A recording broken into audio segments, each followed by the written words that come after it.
Video കാണുന്നവർ ഇത് സ്കിപ്പാവാതെ കാണും. നിങ്ങൾക്ക് കുട്ടികളുള്ള അവരാണെങ്കിൽ അല്ലാത്തവരും വായനാശീലമുള്ളവരൊക്കെ ആണെങ്കിൽ തീർച്ചയായിട്ടും നല്ലൊരു ഉപകാരം ഉണ്ടാവുമെന്ന് തോന്നുന്ന ഒരു വീഡിയോ ആണിത്. അപ്പോൾ ഇത്തവണ വായനശാലയുടെ പടി ഇറങ്ങുമ്പോൾ ദേവു എന്നോട് ചോദിച്ചു, അമ്മയ്ക്ക് ഈ കൃതി ഓർമ്മയുണ്ടോയെന്ന്. ഈ പേര് കേട്ടിട്ടുണ്ടെങ്കിലും പെട്ടെന്ന് അങ്ങോട്ട് ഓടിയില്ല. അപ്പോഴാണ് അവൾ പറഞ്ഞത് 2021 കേന്ദ്ര സാഹിത്യ അക്കാദമി അവാർഡ് കിട്ടിയ സേതുവിൻ്റെ കൃതി ഓർമ്മയുണ്ടോയെന്ന് ചോദിച്ചു. ശരിയാണ്, ബാലസാഹിത്യ അവാർഡ് കിട്ടിയ ചേക്കുട്ടി എന്ന സേതുവിൻ്റെ കൃതി. ഈ കഥ അവൾ വളരെ ഇൻട്രസ്റ്റോട് കൂടിയിട്ട് വീട്ടിൽ വന്നപ്പോൾ വായിക്കുന്നുണ്ട്. അപ്പോൾ ഇതിനെന്തോ ഒരു ആകർഷണത്വമുണ്ടെന്ന് തോന്നിയിട്ട് ഞാനും ഒന്ന് വായിച്ചു നോക്കി. നല്ലൊരു കഥയാണ്, കുട്ടികൾക്കും ഒപ്പം മുതിർന്നവർക്കും ഒക്കെ ഇഷ്ടപ്പെടുന്ന നല്ലൊരു കഥയാണ്.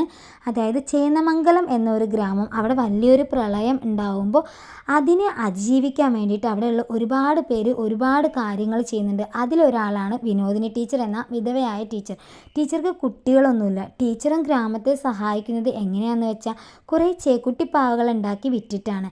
ടീച്ചർ ഉണ്ടാക്കുന്ന 5 ചേക്കുട്ടിപ്പാവകൾക്ക് ജീവൻ വയ്ക്കാനുള്ള ഒരവസരം ടീച്ചർക്ക് കൊടുക്കുകയാണ്, അങ്ങനെ കിട്ടുകയാണ്. അപ്പോൾ ടീച്ചർ ഈ കുട്ടികൾക്കൊക്കെ ജീവൻ കൊടുക്കുകയാണ്. അതിൽ മുതിർന്ന ഒരു കുട്ടിയാണ് ചിന്നു എന്ന് പറയുന്നത്. സ്വന്തം കുട്ടികളായിട്ട് തന്നെ ടീച്ചർ ഇവരെ വളർത്തുകയാണ്. ഈ 5 പേരെയും ടീച്ചർ വളർത്തുകയാണ്. സാധാരണ കുട്ടികളെ പോലെ തന്നെ ഓടാനും ചാടാനും കളിക്കാനും ഒക്കെ കഴിവുള്ള നല്ല കുട്ടികളായിട്ടാണ് ഇവർ വളരുന്നത്. ടീച്ചർക്ക് ഒരു ആയുണ്ട്, കല്യാണി എന്ന് പറഞ്ഞിട്ട്.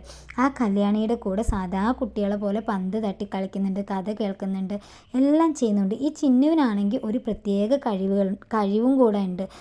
ടീച്ചറിൽ നിന്നും കല്യാണിയിൽ നിന്നൊക്കെ ഒരുപാട് കാര്യങ്ങൾ മനസ്സിലാക്കുന്ന ഈ ചിന്നു അങ്ങനെ സ്കൂളിൽ ചേരുന്ന സമയത്ത് അവളുടെ ജന്മരഹസ്യം മനസ്സിലാക്കുകയാണ്. ചേറിൽ നിന്നുമാണ് താൻ ഉണ്ടായത് എന്നുള്ള രഹസ്യം മറ്റുള്ള കുട്ടികളിൽ നിന്നും അവൾ മനസ്സിലാക്കുന്നുണ്ട്. അവരുടെ കളിയാക്കലൊക്കെ കേട്ട് ഇവളുടെ മനസ്സ് ഒരുപാട് തളരുന്നുണ്ടെങ്കിലും എല്ലാവരും പറഞ്ഞു കേട്ട് ടീച്ചറും ആയൊക്കെ പറഞ്ഞ് കേട്ടിട്ട് അവൾ തൻ്റെ ജീവിതത്തിന്, തൻ്റെ ജന്മത്തിന് ഒരു നിയോഗം, എന്തോ ഒരു നിയോഗം ഉണ്ടെന്ന് അവൾ തിരിച്ചറിയാണ്. പ്രായത്തിൽ കവിഞ്ഞ പക്വതയായിരുന്നു ഈ ചിന്നുവിനുണ്ടായിരുന്നത്. അങ്ങനെ ചിന്നു ആലീസിൻ്റെ കൂടെ ജർമ്മനിയിലേക്ക് പോവുകയാണ്. മനസ്സില്ലാ മനസ്സോടെ അവൾക്ക് അങ്ങോട്ട് പോവേണ്ടി വരികയാണ്. ടീച്ചറും അവളെ പറഞ്ഞയക്കുകയാണ്, മനസ്സില്ലാതെയാണ് വിടുന്നത്. പക്ഷേ ജർമ്മനിയിൽ എത്തുമ്പോൾ ചിന്നു അവിടെ പ്രശസ്തയായി മാറുകയാണ്. തൻ്റെ നാടിൻ്റെ, തൻ്റെ ജന്മനാടിൻ്റെ സന്ദേശം അവിടെ ആകെ പരത്താനുള്ള ആ ഒരു അവസരമാണ് അവൾക്ക് ലഭിക്കുന്നത്. അവളും അവളുടെ നാടും എല്ലാം ഈ ജർമ്മനിയിൽ, വിദേശ രാജ്യത്ത് അതിൻ്റെ സന്ദേശം നൽകാനുള്ള ഒരു അവസരം കിട്ടുന്ന ചിന്നു പ്രശസ്തയായിട്ട് മാറുകയാണ്. മറ്റുള്ളവരുടെ മുന്നിൽ ഒരു കൗതുകമായിട്ട് മാറുകയാണ് ചിന്നു. അവളുടെ വാക്സാമർത്ഥ്യവും മറ്റുള്ളവർക്ക് മുന്നിൽ അവതരിപ്പിക്കപ്പെടുകയാണ്.